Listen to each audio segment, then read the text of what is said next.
Hey guys, sorry it's been a while since I've done a video. So I did have a first look video for the new patch, which the audio got ruined by some really annoying background noise, and so I tried to salvage it and edit through it, but it just wasn't working out. It just seemed like easier to just scrap it and do a new video. Cosmos did do a first look of everything, and so this can be, I don't think it's a real term to call something a second look, but we'll call it a second look at the new patch. My general feelings about it, what things I like, what I think are generally good additions and important, but I think largely my general opinion is that that Knighthood just casts a really dark shadow on all of this stuff. All of the good things that can help, especially new players, eventually are just going to be sold out or just bought out. You know, their relevance is almost completely null because of the Knighthood stuff.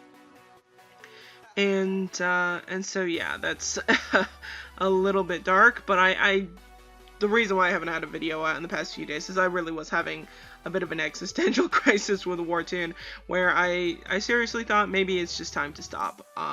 Not completely in the sense of like not having any presence anymore, but definitely just cutting back on the main servers. I have started a character on the test servers, and I've been really enjoying that. And so there's a nice little community there that I've been playing with. And, you know, you can't recharge on the test servers, so they do give some stuff so that we can play around. It's meant to try and debug the game and find problems with the new patches before the patches are released. So we'll see if that's actually the purpose that it has. For the most part, everybody's just sort of having a bit of fun there. But as far as the main servers go, I was just really struggling a bit with this patch. Seeing how OP the Knighthood talents are and how expensive they are, and just overall being a bit frustrated.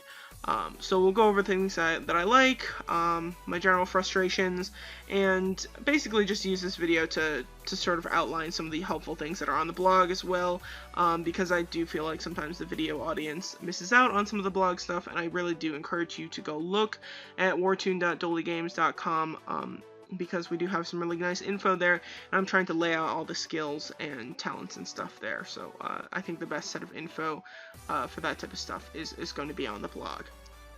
So as far as new additions to the game, obviously the BR is a huge difference. So I gained well over 2 million BR after the patch. Before the patch, I was not at 6 million BR yet, unless I putted up heavily, and now I'm well over 8 million BR. My BR at the moment is actually a bit low, just because I took out some of my Divinity Souls for the event to synthesize them, and so my Sylph BR, my Hecate Sylph BR is actually a little bit low. But otherwise, I'm well over 8 million BR, and so that's crazy.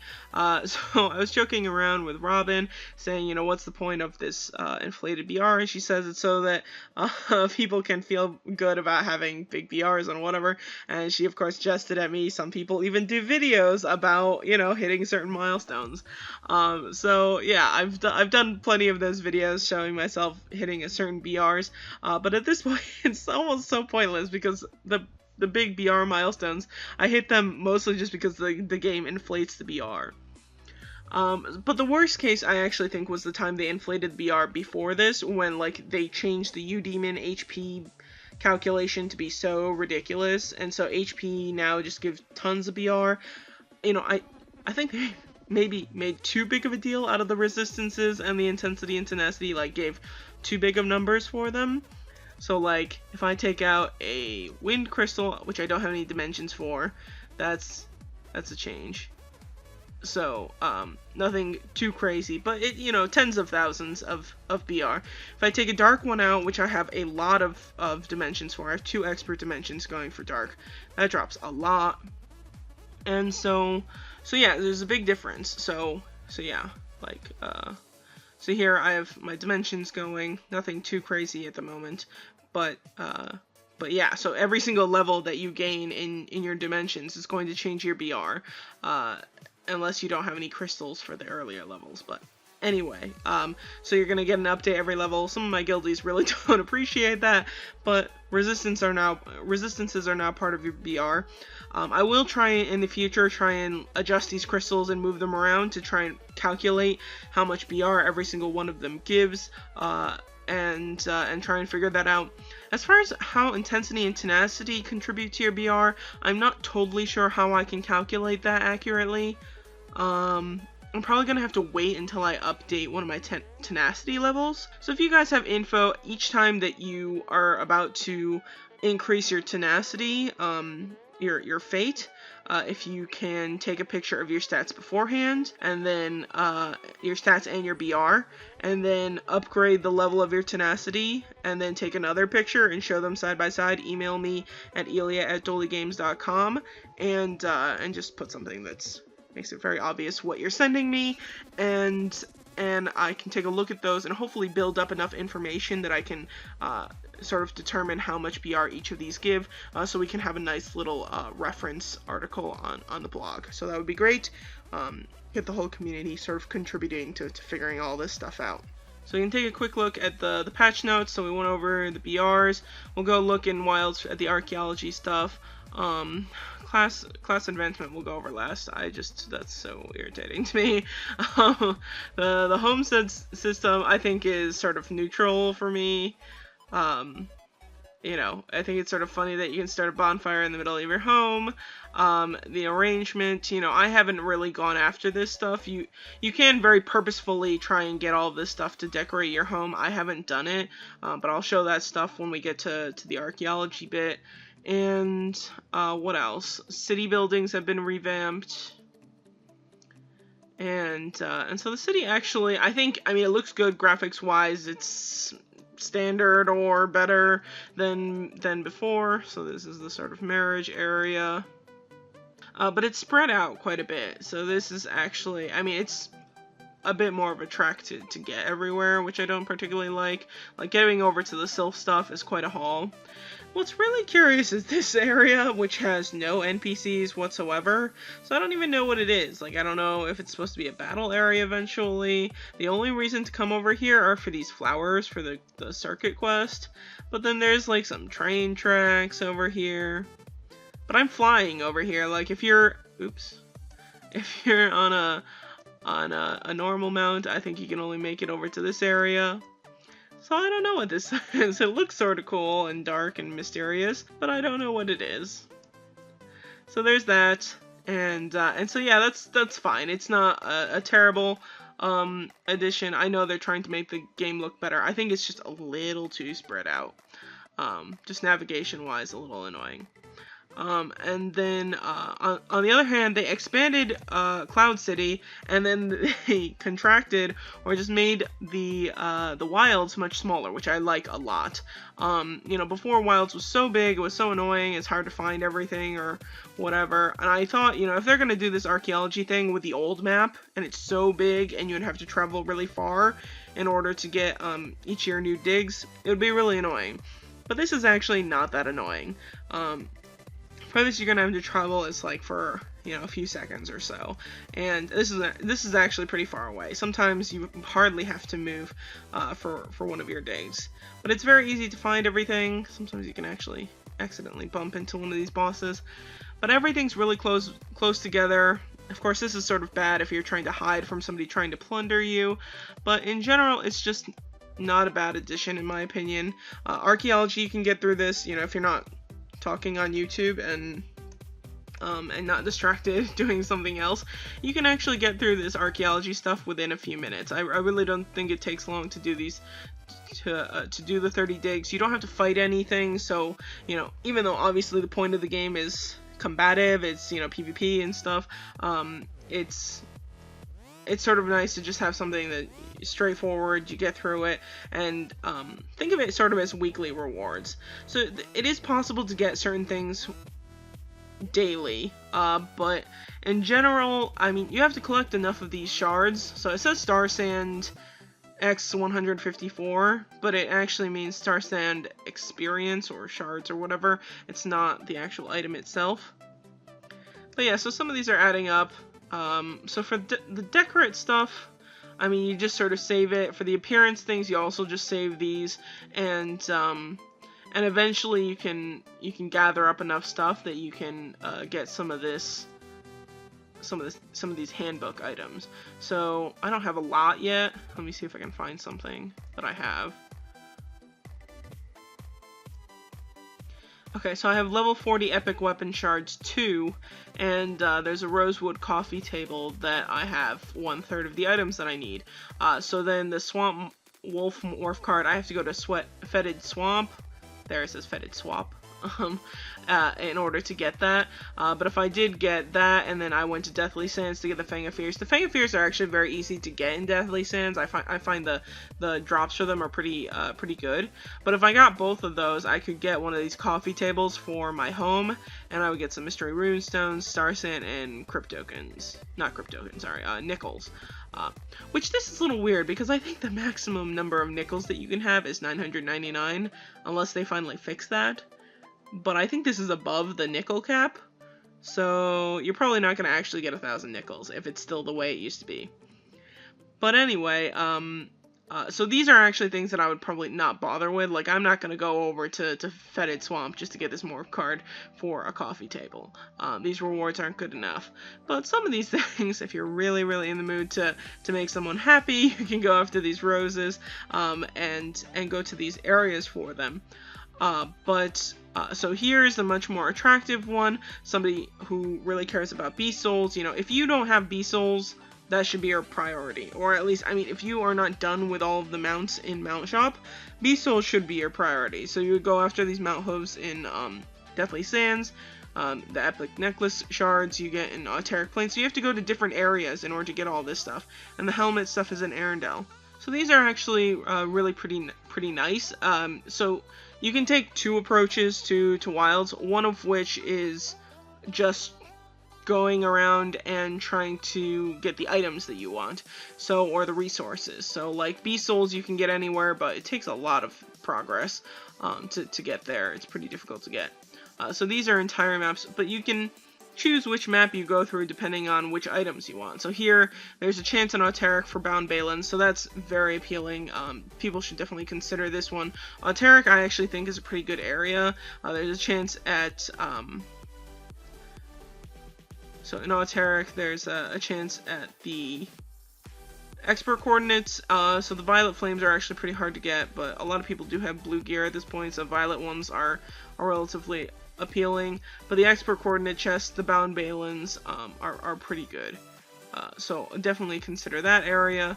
Merkin has an extra set of Beast Souls, I think. Beast Souls? Maybe it's in Resources. Yeah, so Merkin has an extra thing of Beast Souls. So there's a lot of good stuff that you can get. And so one approach that you can take, and I think...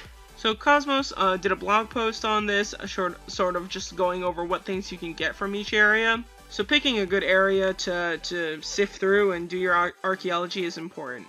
I've been in Deathly Sands because I'm interested in trying to get some tenacity marks. And you know, 100 Bound Balance is not going to make a huge impact for me, but for a starter player that is a bigger deal. So Auteric Plains definitely sort of appealing. Merkin has the Beast Souls. Fetid Swamp has a chance at 200 Bound Balins. And what else? So in my opinion, actually Arendelle is one of the worst areas. Green Flames, Advanced Mahra, 20 of them. You know, 20 Advanced Mahra is not going to do much, so you have to do a lot of digging through Arendelle for Advanced Mahra if you want to make that you know, an impact on yourself. Okay, so that's genuinely appealing. The Beads of Influence appealing, but overall actually not as good as some of the other stuff. I think the Fang of Fears are actually pretty good for people trying to build up those guild skills or trying to get the mount. This really boosts up your Fang of Fear income. Probably over a week you can get one of each of these pretty easily. You know, greatly increases your income there. I think that's pretty nice. And so yeah, you know, look through this if you just care about what things you can exchange for. So like whatever, I don't know what I can get. I can get some Star Sand here, which I'm not going to exchange for this. But But if you're interested in items that you can exchange for and use on your person, then that's, you know, then just choose whichever area you like the items and the resources best. But if you're thinking more long-term, then you need to be a little bit more careful. So the other option is to look at the handbook items that you want. So so like this, like why the hell do you want this? Like the 200 bound balance, sure, but like the Vulcan hammers, meh. Imperial seals, I mean, they're handy if you actually do circuit quests. So these things not looking too great, or whatever. Oh, the violet flames, that's legitimate. Here's some clamps, not a ton of clamps. You can get clamps other places. The roses, that's just luxurious. So let's see here. Okay, so this is something really to consider. 200 bound balance, that's very nice. 200 advanced sepulchrum, very appealing. What do you have to do? You have to go to Auteric Plains, you have to get a stamina potion, you have to do, okay, decoration. This is entire map, so the armor stuff you can get in any of the maps. So you go to Auteric, hopefully you get the 60 armor, level 60 epic armor shards, and you get the stamina potions, and then you also have to, oh, this is all in Auteric. So this Magnolia area, you can get some flowers in your home pretty easily. You can just sift around Auteric for a really long time and get all of this stuff. And you can get 200 bound balance, 200 advanced sepulchrum, runestones, whatever. But this one is very good, and this is a one map deal. So a lot of these, let me see. So like here, if you wanted 200 bound balance, 200 beads of influence, and 100 Vulcan clamps, which is actually pretty nice, now that I think about it. So here, you would have to get Hellish Flames, which actually most people probably want to exchange for the Hellish Flames, not just contribute it to get this stuff. You'd have to go to Merkin Forest, and you'd have to go to Fetid Swamp for the Morph card, and you'd have to go to Fetid Swamp for the jewelry shards. So you at least have to go to 2 maps in order to get these things. So some of this is how easy is it to get, and how badly do you want to exchange for it. Like, some of this stuff you're not going to want to give up the Hellish Flames in order to get these things. Not necessarily. But like all of these items, who cares? Like, I don't care about giving up stamina pots or these armor shards or necklace shards. So this is like a really good one. But yeah, you can look through here and decide on things that you want to go for. Like here, Beast Souls. Everybody should care about this. If they do not have, you know, the whole of the mount shop completed, you should go after Beast Souls.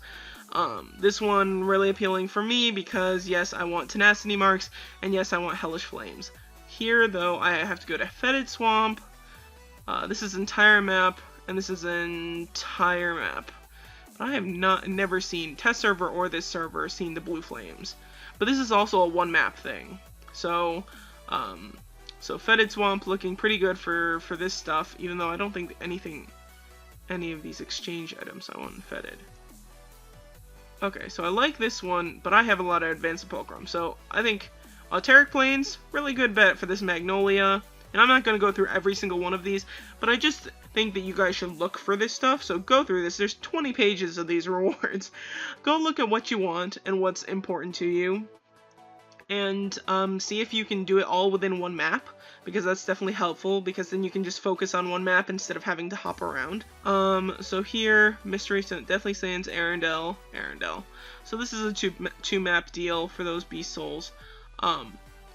But so instead of just going into one map and trying to get a certain thing, so like, yes, I want tenacity marks, so I've been in Deathly Sands, but I could take a different approach and try and get tenacity marks by going into, what was it? Into Fetid Swamp. Okay, so I could go to Fetid Swamp for tenacity marks and not just Deathly Sands. So what I'm talking about, let's see here, item. So, tenacity marks I can get in, what just happened? Okay, here I can get tenacity marks in Deathly Sands, and that's what I've been working on. I have actually exchanged here once already, so these can add up pretty quickly and increase my weekly income.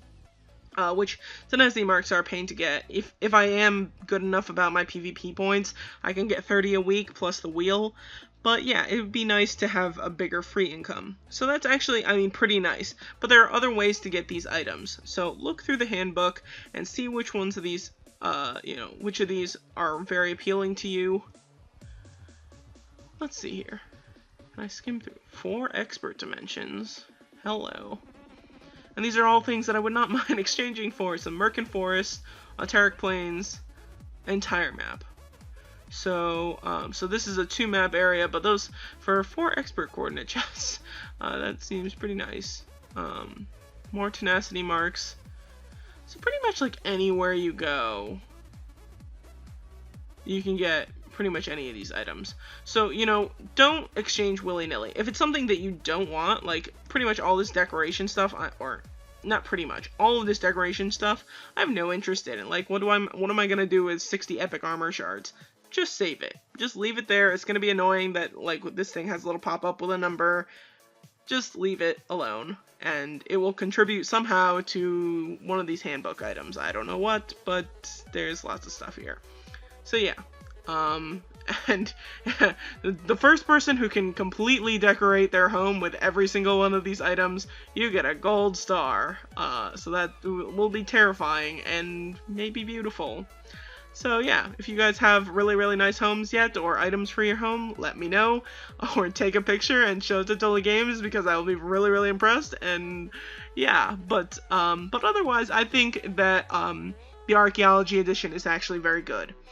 Some people are going to disagree with me, saying that it's stupid. Why am I going to run around in wilds? It takes like 5 minutes, like tops.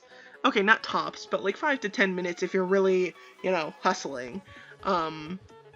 To get through all of this stuff. So don't worry about it. It's not a big deal to just scurry around wilds for a few minutes each day in order to get all of that stuff. You know, there's no combat to it, which will really slow things down. And even though this is a combat game for all the PvP, I think it's actually a pretty good addition. Hey guys, a quick clip from the test servers. I realized that I was wrong about what I was saying, because I was worried that if you exchange for these things, so like if I went to these shards and exchanged for them, I'm not going to do here because on the test server I have really limited space, but this is my test server tune, and so I thought before that in order to get these handbook things, you actually have to give up the items, but I don't have this Undead Crusader morph card anymore, so I picked up the morph card, and before I understood all this handbook stuff, I traded for it, and I sold them. So I sold it for like a couple thousand gold or whatever. But now I'm looking here, and there's the striped wooden floor, and it still lights up the Undead Crusader morph card. So I think that even if you get rid of the item, or even if you exchange for it and use it, it doesn't matter. So you don't have to worry about exchanging stuff. You can just collect them and I think sell them if you want to, or collect them and use the stuff, and you're still going to be contributing towards all of this handbook stuff. So that's actually nice, because you can still collect the items from this side and then get stuff that's contributed towards these handbook items. So there's like whatever this one is. This is not a great reward, but if I go get these ring shards, I can get close to getting those rewards. So some of this stuff is easier to get than others.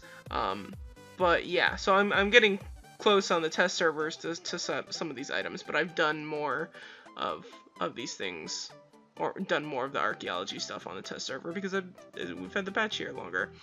Okay, so anyway, I just wanted to point that out because I was wrong in my original video or footage about what I was saying about the handbook stuff.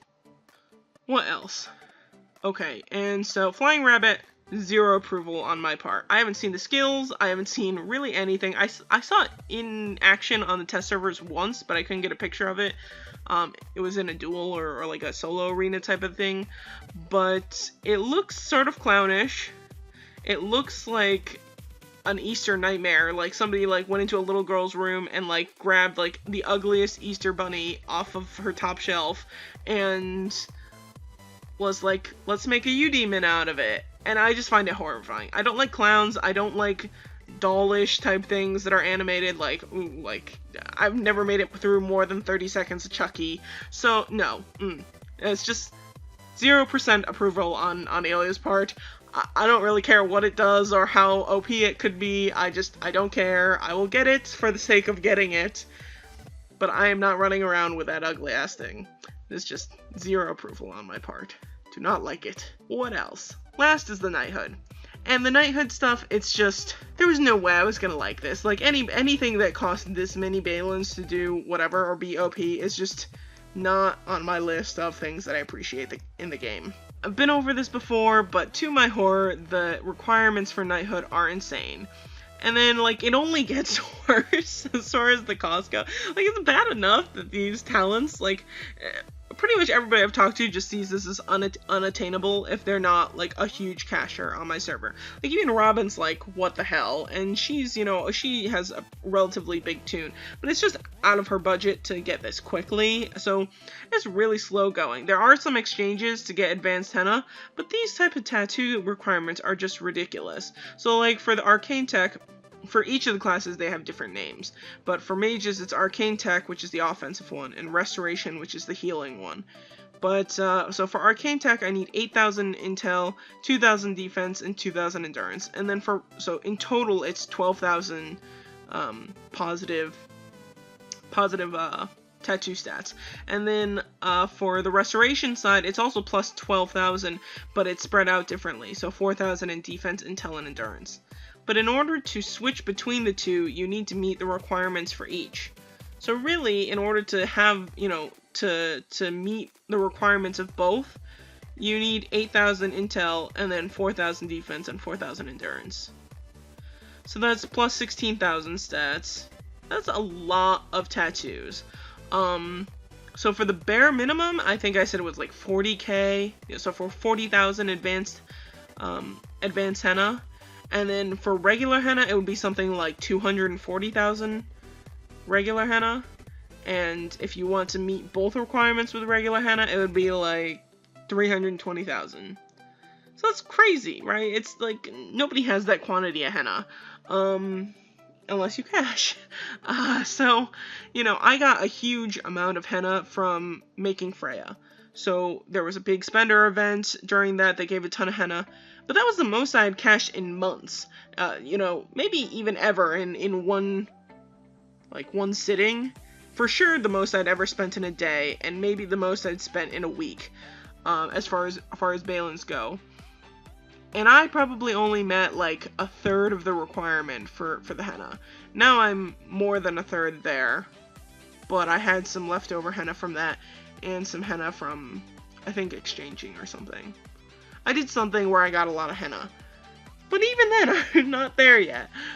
So, you know, I thought about just pushing for this. I thought about going ahead with the Knighthood. This is what really threw me into, like, the existential crisis with this patch and with this game, where I was like, maybe it's time to just stop. I've said previously, and I will keep to this, that I will not quit Wartune cold turkey. If I quit, it's gonna be, you know, phasing out of the game and moving on to other games. But I mean, as far as cashing the game and stuff, so I was really happy about the Class Wars win. So I recharged after that later on, because I was pleased about it. So I started cashing a little. I started up doing a little consecutive recharge to get some Balins, and I was hoping that eventually I would put in little investments so that I could get enough Balins to make Odin. And so that was, like, on my mind. I was like, you know what, things went well with Freya, you know, I might as, you know, hopefully Frigga will happen soon, though I'm not sure how I'm supposed to get all those wind and water emblems. But anyway, I'm thinking about it, and then there's the stuff with Odin. So if I have the Balins, I can make Odin. And I have enough bound Balins from last time, where I don't need to do a ton of recharges to get enough bound Balins to do the skills on Odin, and I have all the materials pretty much, or I'm almost there. I'm like 10 emblems away, and like, ooh, actually I need some of that sun core, sun blast stuff. But anyway, regardless, I'm close to making Odin, so I really thought about it. I was considering making the recharges over time to get me there. But then all this Knighthood stuff really began unappealing. The worst part is not this advanced henna stuff. So it's like, it's terrible that you need these kinds of stats in order to reach Knighthood. The real killer for me are the Knighthood talents. So if we go on the blog, okay, get rid of the archaeology stuff. So here, once you reach Knighthood, these talents are horrifying. So these are the talents. Let's see if I can blow it up a little. So, so we have light and water resistance, intensity and crit, res reduction. So this is reduced res, like will crystal stuff. Dark and fire resistance, influence and penetration, tenacity and block, and electro and wind resistance. And so, and these are, you know, huge gains. So how do I get out of here? So each of these levels, so like level 1 is going to increase by 10%. So that's huge already, just to one level. And it's the same for each of them. So they each increase by 10%. And so if this is where level 2 would be by 20%, all the way up to level 10, which goes by 100%. And so most players, you know, are going to go after... Actually, this is Chili's bunch, and I think actually intensity and tenacity are better, especially for PvP. And then reduce res is probably the best for PvE. It's going to affect your attack or your offense a lot. But yeah, so these are just insanely OP. And to get these talents, every single talent we've had so far, whether it's normal talents or legendary talents, so the first set of class advancement talents, it's all been based on experience. So even if you have to get insane amounts of experience, like absurd amounts of gold, you know, I don't really care how insane the gold cost would have been or how crazy the experience would have been to get. But instead of going that route, or, you know, making some other material that you need to get these talents, or making you go through a multiplayer dungeon, I don't know what it would be, but just anything but what the option that they went with, which is a Balin cost. So you can use bound Balins, which is supposed to be like what makes this tolerable is the fact that you can use bound Balins, but it's a Balin cost to get talent points, and so this is horrifying. So like the first level, so we put out all the costs here. If it's highlighted in yellow, it's a cost we know for sure. It's something we found out from a player who's actually reached it. The other values, all the values that aren't highlighted, are values that Cosmos figured out, like the formula for the cost, and he filled them out. But regardless, it starts out fine, you know, you're like, 200 pound balance, that's fine. But like, you get all the way up to level 40 and it still hasn't capped. So like, if it capped at, you know, like 5,000 or something like that, I mean, it's bad, but it wouldn't be horrid, you know, and, I mean, it would still cost you a lot, but it gets to like level 40 plus and it still hasn't capped. So, you know, I haven't seen anybody get this high because it would cost literally millions of Balins. But the total cost for all 70 levels, Cosmos is predicting that it will be over 3 million Balins to pay for all of these, which is insanity. So if it were real Balins, that would be $30,000 worth of Balins. So it wouldn't cost that much. It would cost, well, okay, recharges. So it'd be, you get 150% return on your 150% bound Balin return on the Balins that you purchase. So if you purchased $12,000 worth of Balins, you would get $18,000 worth of bound Balins back. So you, for an easy payment of $12,000, you can obtain every single one of these talents. So yeah, to say that I think that this is a good thing would be just crazy. You know, are they OP? Are they intimidating? Would they be awesome to have? Sure, but they're so unattainable. It's not just like a little bit unattainable. It's so unattainable for the average player. And I'm not even talking about like, no, this is crazy for the above average player. This is a whale exclusive thing to get. I mean, Knighthood is hard enough. I think even like maybe like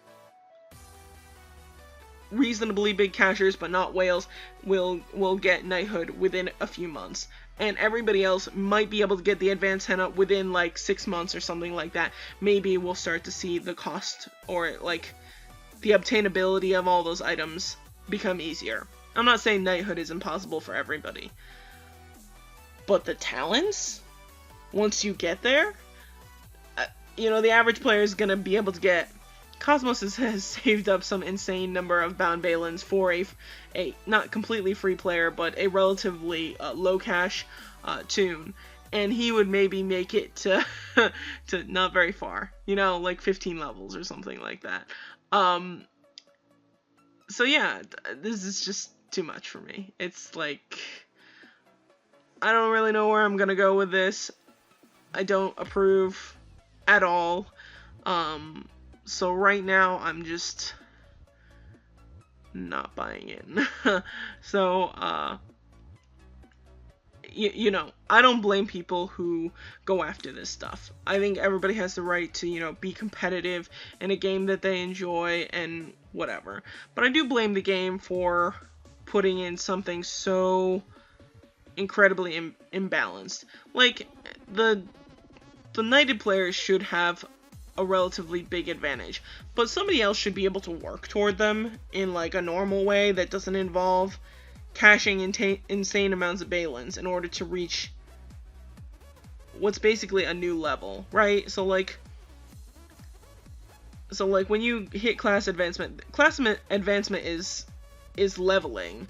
Like, you gain experience and stuff in order to get skill points, which, we do have posts on all of the skills. Let me see here. So here's the mage one, archers. I'll put the link for the blog in here, but here are the archer skills and everything. So we haven't completely filled out the knights and archers. I do need to get in contact with some people to help me out with the last of the details on these. But we have skills for all of them. And in order to get skill points, it's still experience. It's a lot of experience, but it's not crazy. But the talents, it's just so absurd. So yeah, I'm just not in a good place with the new Knighthood stuff, and I really think this is the worst part of the patch. So yeah, usually I try to keep it light and positive and everything, and I will continue to do that. But as far as Knighthood goes, yeah, I thought about all of the ways that I could still try to show that you can beat Knighthood without actually going into Knighthood, but all of them were high cash costs. They all involved me getting so much advanced henna, but not going ahead and class advancing. So having the not advanced skills and tons of intel, and then just beating everybody that way and seeing if it worked. But those are all really expensive ways to just prove a point that actually I wouldn't be proving any sort of point by spending that many Balins.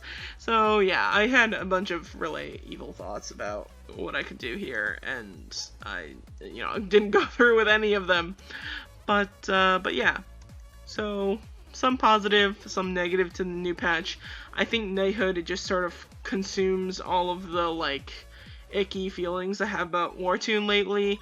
My server was not able to play in Chaos War preliminaries, so like if you go to Cash Shop, I have 600 stones, and that's literally, I haven't exchanged for anything there. That's literally how much I've earned so far, earned in quotations, because we weren't able to play in preliminaries, weren't able to rank in preliminaries, so we didn't get any of the prelim ranking rewards. And we didn't make it into Warlord's Hall for sure, because they were doing a hardware maintenance or something while that was happening. And it's frustrating, we were one of the only servers in my crossover section that was going through that maintenance, so everybody else, it wasn't like everybody else got kicked out of it.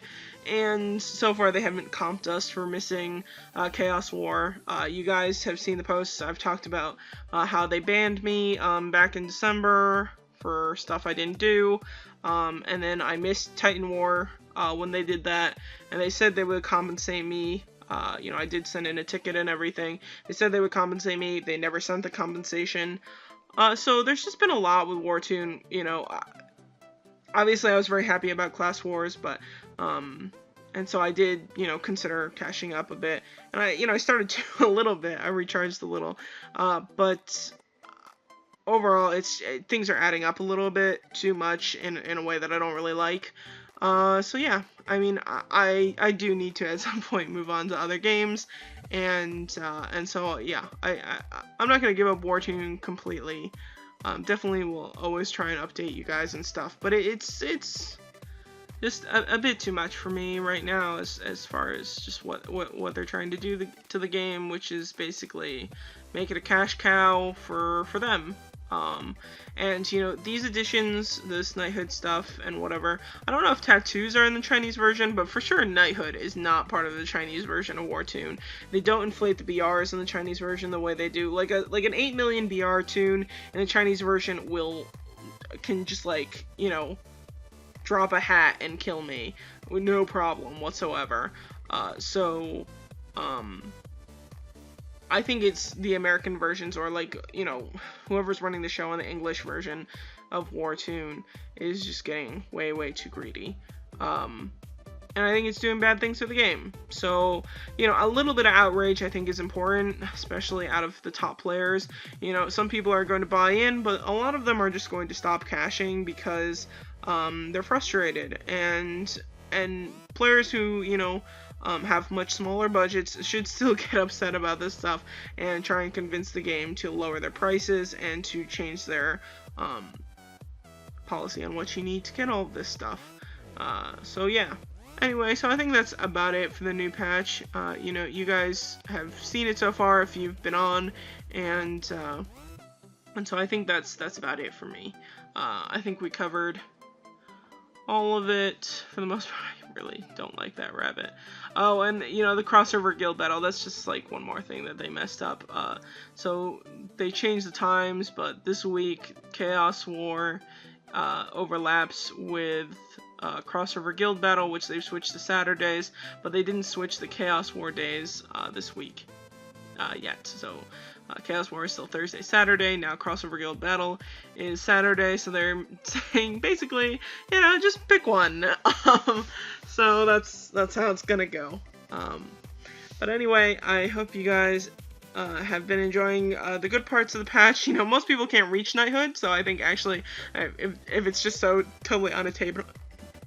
So if Knighthood is just totally unattainable, I think what you're left with, the things that you can do with the new patch, are actually pretty nice. But I think if you're a competitive player who competes at the top and will, you know, be losing out because you know, aren't knighted, it's a bit more frustrating. But anyway, thanks for watching, guys. Take care and have a very good day.